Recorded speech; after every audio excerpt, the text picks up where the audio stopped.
Hola chicos, ¿qué tal? ¿Cómo están? Pues aquí retomando nuestras clases virtuales, ya hoy 30 de abril, vamos a finalizar el mes, vamos a finalizar la semana y vamos a dar seguimiento a los temas en nuestra asignatura de biología, ¿sí? El día de hoy vamos a continuar con la parte de los instrumentos utilizados por los diferentes organismos para poder llevar a cabo esas relaciones que platicamos en la clase anterior, ¿sí? Vamos a ver ahora qué estructuras incluso, ¿sí? Tienen, qué, digamos, dones, por decirlo de alguna manera, tienen algunos organismos para poder llevar a cabo, por ejemplo, la cacería, ¿sí? Déjenme compartirles el libro en pantalla.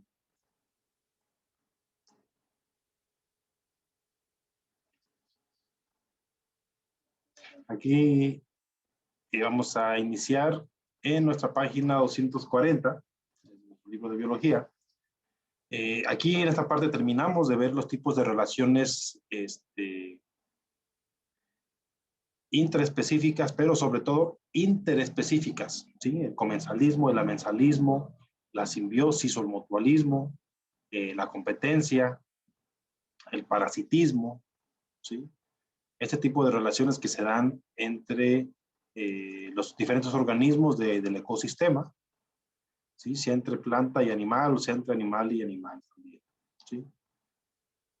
Entonces, ahora vamos a continuar con este tema que se llama depredadores y presas, ¿sí? La relación, bueno, permítanme, voy a darle un poquito de zoom para que ustedes sepan en qué parte vamos del libro. En esta parte de depredadores y presas, hablamos de esta relación que existe entre estos dos tipos, ¿sí? Esta relación tiene una gran presencia en la naturaleza y es muy importante para la selección natural. ¿Por qué? Porque determina qué organismos sobreviven y pueden reproducirse, que usualmente son los más fuertes. En esta interacción, en esta relación depredador-presa, un individuo puede ser presa de depredadores, pero también puede ser depredador de varias presas.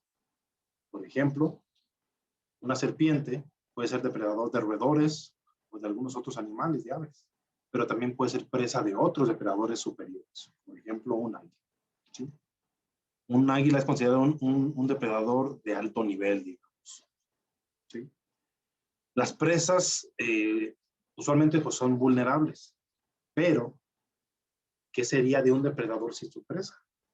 Aquí estamos haciendo referencia pues, a la cadena trófica, cómo se necesitan uno de los otros, ¿sí? Hay una diversidad de estructuras y estrategias que permiten a los depredadores obtener su presa, ¿sí? Y hay diversas estructuras y estrategias que les permiten a las presas poder escapar en algún momento.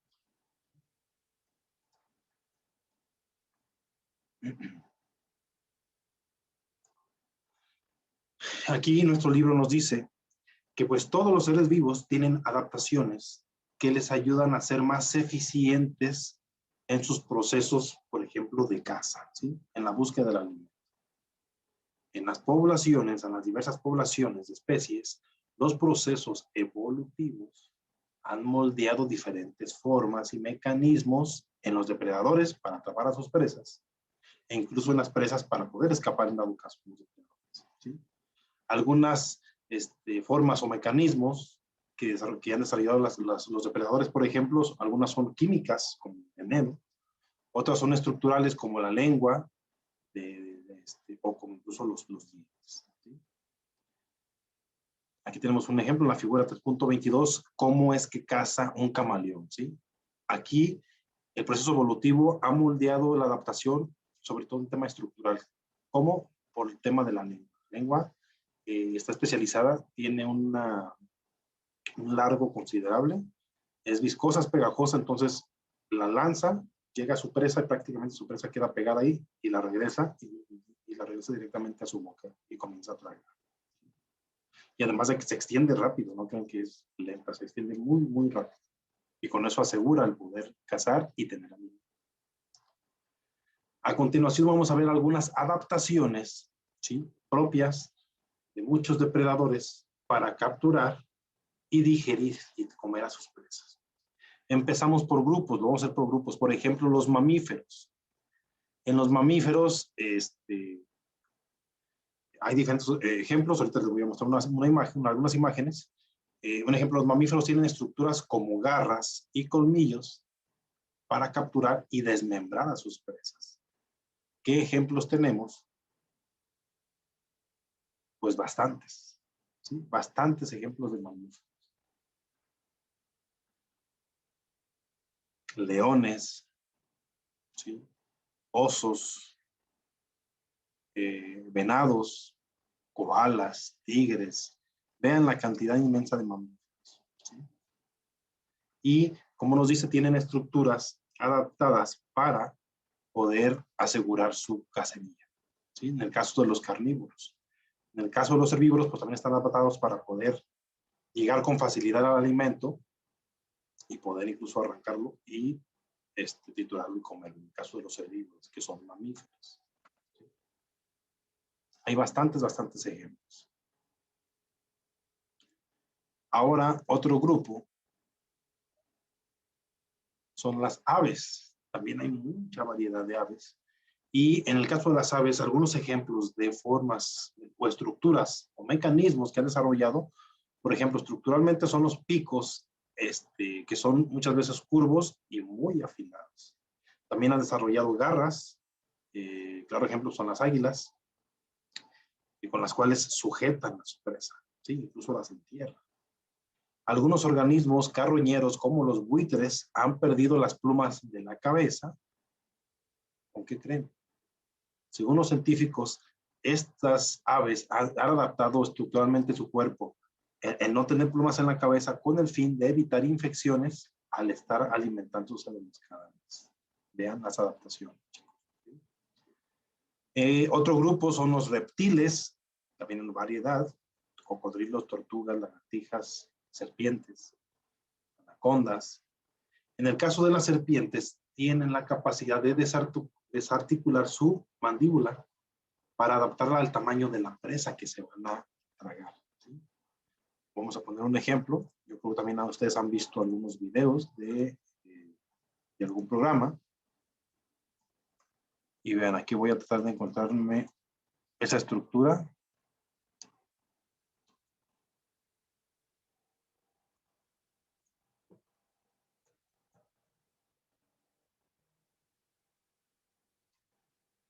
Vean.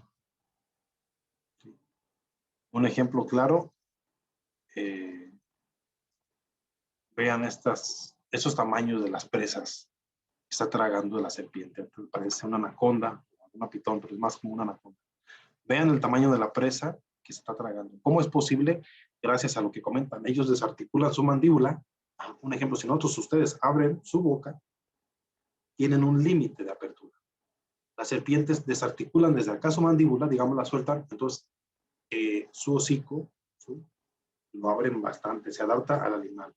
Luego comienzan a jalarlo y arrastrarlo con algunos pares de dientes, colmillos, los jalan y es como los van engulliendo, ¿sí? Los engullen a las presas prácticamente, ¿sí? Recuerden que, por ejemplo, los mecanismos que usan estas serpientes, como son las boas constrictoras o las anacondas, no usan veneno, usan su fuerza, la constricción, que es lo que hacen: agarran a su presa e inmediatamente la abrazan y comienzan a apretarle y la asfixian a la vez de que comienzan a tragar, ¿sí? Vean otro ejemplo, aquí se nota más. Vean la mandíbula, cómo se desarticuló, y vean el tamaño, ¿sí?, con el fin de poder tragar a este enorme mamífero. Al parecer es un ciervo. Vean, son las capacidades evolutivas con las cuales se han adaptado los diferentes organismos, ¿sí? En el tema también de los reptiles, pues también ellos han evolucionado para tener dientes afilados y curvos, ¿sí? Lo que les platicaba, el tema de las boas constrictoras, las pitones o las anacondas, ellas sobre todo las agarran, las aplican la constricción y las asfixian y se las tragan, ¿sí? Y en el caso de las serpientes venenosas, pues ellas generan toxinas con las cuales inyectan a sus presas prácticamente quedan inmóviles y entonces se las tragan fácilmente, ¿sí? Otro grupo que también presenta muchas adaptaciones son los peces. Y también variedades de peces hay demasiadas, guachinangos, tiburones, barracudas, meros, muchísimas. Y en el caso de muchos peces, depredadores tienen dientes muy afilados que desgarran a las presas. Un ejemplo muy claro son los tiburones, ¿sí? Yo creo que sí recuerdan también en algunos videos de algunos programas televisivos, o incluso si han ustedes logrado ver algunas imágenes, las filas de dientes, por ejemplo, que tienen los tiburones, ¿sí? Vean aquí los ejemplos que se van a mostrar. Vean, aquí tenemos demasiados ejemplos. Vamos a ver este, es un tiburón blanco. Vean esos dientes, chicos, vean. Hasta parece que estoy enseñando una película de terror. Pero bueno, es una capacidad, una adaptación sobre todo que han hecho estos animales marinos, porque lo que hacen prácticamente, acuérdense que ellos no es que mastiquen y coman, ellos realmente tragan, o sea, ellos desgarran, agarran pedazos y arrancan y tragan. Por eso, esta adaptación de la estructura dental de estos tipos de animales, ¿sí? Bueno, aquí ya vemos algunas imágenes modificadas que, bueno, son muy graciosas. Vean. Pero bueno, vean el nivel estructural de adaptación que tienen este tipo de animales, los peces, ¿sí? En este caso, los tiburones.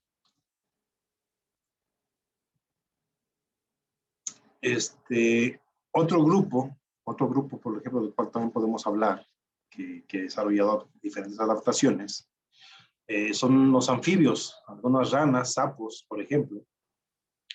Ellos son capaces de producir una sustancia pegajosa en su lengua, que proyectan a gran velocidad, ¿sí? Como el caso del camaleón, para atrapar insectos, ¿sí? Es un sistema similar al del camaleón también.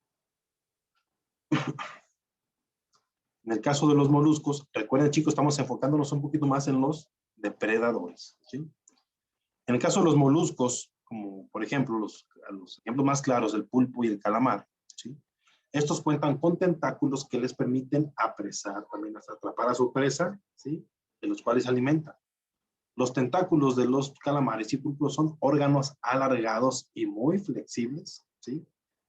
Son incluso más largos que los brazos. Con ellos, acuérdense que también en estos tentáculos tienen unas ventosas con los cuales incluso atrapan y difícilmente una presa se les puede escapar. Voy a poner también algún ejemplo de una imagen, ¿sí?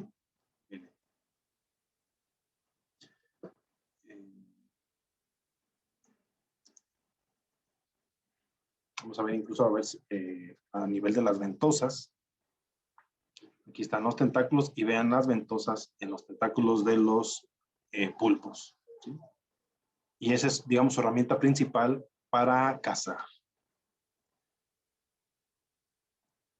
Ok, vamos a ver qué otro grupo nos faltan. Y bueno, pues tenemos unos grupos más grandes en variedad, diversidad a nivel mundial, pues que son los insectos, ¿sí? Y en el caso de los insectos, aquellos depredadores más fuertes, tenemos ejemplos como la mantis religiosa o el predicador, avispas, algunas libélulas, todo ese tipo de insectos también que se alimentan de otros. Aquí el ejemplo que nos dan es, por ejemplo, las avispas, ¿sí? Las avispas desarrollaron aguijones que paralizan a sus presas, ¿sí? Y las libélulas cuentan con estructuras prensiles para sujetar a la presa, ¿sí?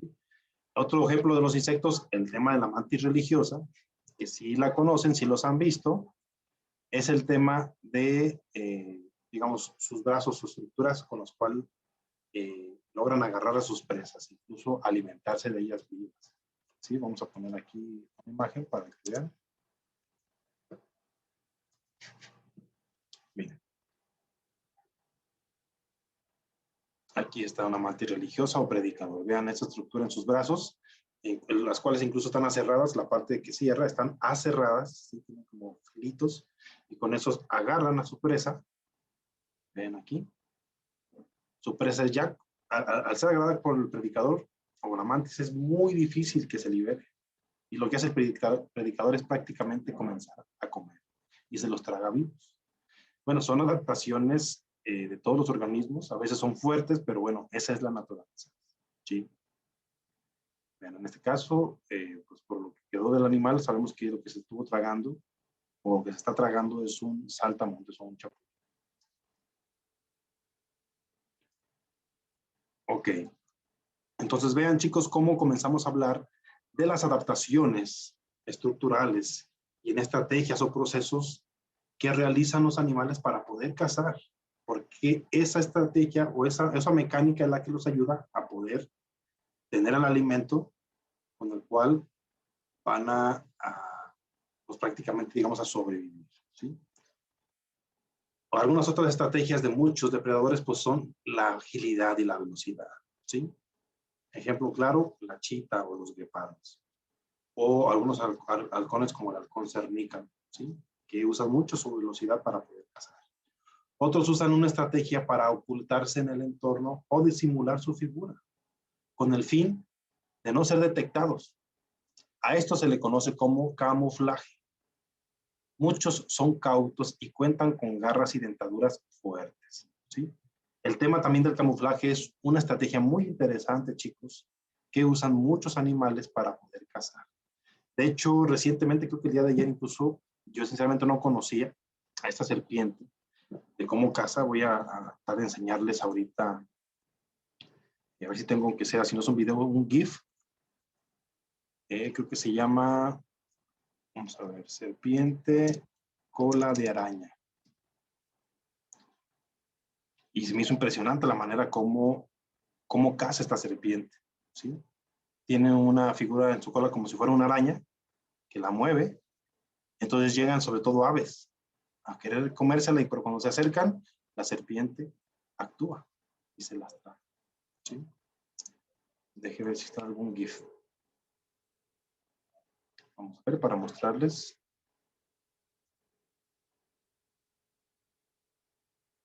A ver, vamos a ver si ya aparece alguno. Yo sinceramente esta serpiente no la conocía. A ver, sigue cargando. No sé, está muy bien. Bueno, aquí está.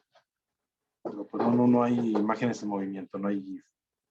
Pero quiero mostrarles alguna imagen donde se alcanza a ver la cola de esta serpiente. Por ejemplo, bueno, aquí se nota la cola, vean cómo es. Otra imagen, un ejemplo esta, ¿sí? Incluso si se ve, parece una araña, la cola, pero vean. Y además vean el camuflaje de la serpiente. Usualmente donde se va a encontrar más es entre las rocas. ¿Por qué? Porque vean simplemente sus colores, su textura, todo. Parece una roca la serpiente. Entonces vean estos sistemas de cacería que usan estos animales. Muy, muy interesantes. ¿Sí? Ok. Con todo esto que hemos hablado, estamos relacionándonos con la manera de cómo los depredadores aseguran o tratan de asegurar su alimento. Pero también es importante mencionar que las presas, en su caso, también han desarrollado mecanismos para defenderse, como por ejemplo crecen a gran altura y o desarrollan estructuras más duras, por ejemplo el caso de las plantas, y varias formas de mimetismo. También ellas se camuflajean con el entorno, ¿sí? Entonces, tanto los depredadores como las presas usan estos mecanismos para ataque o para defenderse, para sobrevivir dentro de un ecosistema. Aquí tenemos algunas estrategias que utilizan los depredadores para cazar y sobrevivir. ¿Sí? Vean, muy interesantes. Aquí en el cuadro de la página 242. Ven, aquí tenemos algunas estrategias de caza. Un ejemplo, la emboscada. Un ejemplo, la practican las arañas que tejen redes, ¿sí? Donde quedan atrapadas las presas y ellos llegan inmediatamente ahí. Sí, es una emboscada tal cual. Otros insectos, como las hormigas león, fabrican trampas de veneno. Las plantas carnívoras emiten un olor que atrae a los insectos. Si las conocen, si las han visto, ¿sí? Que son capturados cuando se posan en sus hojas. Dato interesante con las plantas carnívoras es que ellas trabajan con enzimas y sensores. La planta carnívora, acuérdense, siempre la encuentran abierta. ¿Por qué? Porque está en espera de la presa. Muchas plantas carnívoras generan algunos, digamos, líquidos, ¿sí? Y de ahí se generan algunos olores que atraen a las presas, sobre todo moscas o algunos otros insectos, ¿sí? Y no es que la planta sepa cuando, o sea, cuando la mosca va, tal cual. La planta se da cuenta que llega la presa hasta que la presa entra, ¿sí? Cuando la mosca llega al interior, hay sensores dentro de la planta que le dice, ¿sabes qué? Ya tenemos a la presa. Cuando ese insecto, en el caso de una mosca, toca esos sensores, lo que hace la planta prácticamente es cerrarse. Y al cerrarse, difícilmente la mosca va, no hablamos de que va a salir, difícilmente va a sobrevivir. Muchos no sé si se pregunten, bueno, entonces, pero ¿cómo la planta carnívora se come a la mosca? La planta carnívora no tiene dientes. Sería buena pregunta y sería bueno que se los dejara que lo investigaran, ¿no, chicos? Y creo que, bueno, se los voy a pedir. Les voy a dejar para que investiguen cómo es que las plantas carnívoras se tragan a los insectos que caen dentro de ellos. Se los voy a dejar para que lo investiguen, chicos, y después lo platicamos. Y ahorita se los puedo platicar, pero creo que lo más interesante es que ustedes lo pueden investigar para que se den cuenta cómo a la falta de dientes y el hecho de que es un organismo vivo, pero que no presenta movimiento, cómo es que se traga la mosca, ¿sí? Hay que investigar. Muy bien. Otra estrategia de caza es el acecho. ¿En qué consiste el acecho? Consiste en ocultarse y acercarse de manera muy sigilosa a la presa, hasta que está en una distancia considerable en la que de repente el depredador se le lanza. Esto ustedes, chicos, lo han visto muy seguido y muy comúnmente en los videos de Discovery, de National Geographic, con los animales de la sabana, sobre todo los depredadores como leones, leopardos o incluso los guepardos, aunque ellos aprovechan más su velocidad. Su principal estrategia de ataque y de la que depende su éxito es el acecho, ¿sí? Es el ocultarse y acercarse sigilosamente a una distancia considerable en la cual se emite un gasto de energía tremendo por parte del depredador, pero el acecho es velocidad y es sorpresa. Y ese momento es cuando trata de escapar, pero prácticamente lo atrapa, ¿sí? Otra estrategia es la búsqueda activa. Así lo tiene definido nuestro libro. ¿A qué se refiere la búsqueda activa? La búsqueda activa la practican aquellos organismos que buscan y persiguen constantemente a su presa, ¿sí? Aquí nos dicen cómo los leones, las águilas y el tiburón. Pero creo que un ejemplo más claro de la búsqueda activa son, un ejemplo, en África también son los perros salvajes, ¿sí? Los perros salvajes ahí en África, en las sabanas. Ellos lo que hacen es eso. O, por ejemplo, las manadas de lobos. Esos son ejemplos más claros de la búsqueda activa, porque lo que ellos es buscar, detectan a su presa y se la pasan siguiendo. Cansan a su presa, hasta que la presa prácticamente cae por cansancio, queda atorada, atrapada y llegan a manadas de perros salvajes, llegan a manadas de lobos y comienzan a atacarlo hasta matar y alimentarse de él. Es un ejemplo más claro de la búsqueda activa, ¿sí? Recordemos que los leones trabajan más con el acecho, ¿sí? Cuando están en grupo sí pueden llegar a practicar el hecho de seguir, pero no es tan común porque los leones, la verdad, sí, por su peso y su tamaño, es muy común que se cansen. Ellos no son animales creados para correr demasiado tiempo, ¿sí? O estar de manera constante en movimiento, ¿no? Para eso son los perros salvajes o los lobos, por ejemplo, ¿sí? Otra estrategia usada por los depredadores es el agrupamiento. En el agrupamiento permite que organismos de menor tamaño cacen en colaboración animales más grandes, animales de mayor talla. Ejemplos, hormigas, pirañas y los lobos también. Obtienen presas de esta manera, en el agrupamiento, que va, en el caso de los lobos, va acompañada de la búsqueda activa, ¿sí? Pero un ejemplo muy claro, pues bueno, las hormigas. Acuérdense que las hormigas son capaces de matar a un animal más grande que ellos, porque trabajan en equipo y son, vaya que son demasiadas, ¿sí? Las pirañas igual manera. Por sí solas no podrían atacar y cazar, lo hacen en grupo.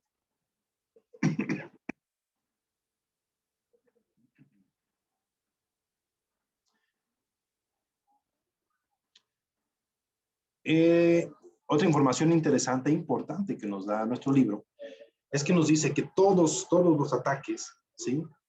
También pues tienen efectos en los depredadores. No solamente es el éxito de cazar y poder alimentar, sino que también entrañan riesgos de lesiones, por lo que muchos depredadores han desarrollado estrategias para minimizar peligros. Por ejemplo, el tiburón blanco cuenta con una membrana que le protege los ojos durante una batalla. ¿Sí? Por otra parte, y de acuerdo con el tipo de ambiente, los hábitos de un organismo y el tipo de presa, muchos depredadores han desarrollado adaptaciones sensoriales, ¿sí? Específicas, que son vitales para el éxito de la captura. Por ejemplo, en el caso de la planta carnívora que les decía, ella depende de que la presa realmente entre hasta la parte interna para que active los sensores y la planta se cierre. Si no llega hasta esa parte, el insecto puede volver a salir, ¿sí? Temas como el olfato, el oído, la vista y la percepción de calor son clave en la sobrevivencia de muchas especies. Un tema interesante aquí, tanto en el tema del oído y la percepción del calor, tenemos dos ejemplos. En el tema del oído, tenemos a los murciélagos, ¿sí? Los murciélagos trabajan con la ecolocalización. Acuérdense, se supone que ellos realmente no ven. Ellos se basan con el gran oído que tienen. Ellos emiten sonidos, ondas de sonido, y ellos detectan a sus presas por los rebotes, por la parte donde rebotan esas ondas. Van las ondas, digamos, aquí está una presa, viene la onda, y ahí comienza a rebotar. Y el hecho de cómo reboten esas ondas, le dicen al murciélago qué presa es y dónde está. Entonces, por su gran oído, el murciélago llega directamente ahí. Vean esa capacidad que tiene. En el caso de la percepción de calor, por ejemplo, algunos reptiles como las serpientes usan, digamos, eso es lo que ven ellos, el calor, ¿sí? En las presas. Muy bien. Ya para terminar, nada más se las voy a mencionar. Ustedes, de favor, pueden checarlas a detalle. Otras estrategias, pero en este caso de defensa, ¿sí? Que lógicamente son utilizadas por las presas principalmente, ¿sí? Más dejen que haga un poco de zoom. Aquí está. ¿Qué estrategias de defensa conocemos? El mimetismo. Ya hablamos del mimetismo, confundirse con el entorno, ¿sí? La velocidad. Algunos organismos que son presas también se han adaptado para correr a gran velocidad y poder escapar de los depredadores. Eso también lo hemos visto mucho en las sabanas, ¿sí? Con muchos tipos de ciervos. Armaduras también, caso de los armadillos, caso de las tortugas, caso de los puercoespín, ¿sí? Sus estructuras prácticamente son su defensa ante los depredadores. Defensas químicas, ¿sí?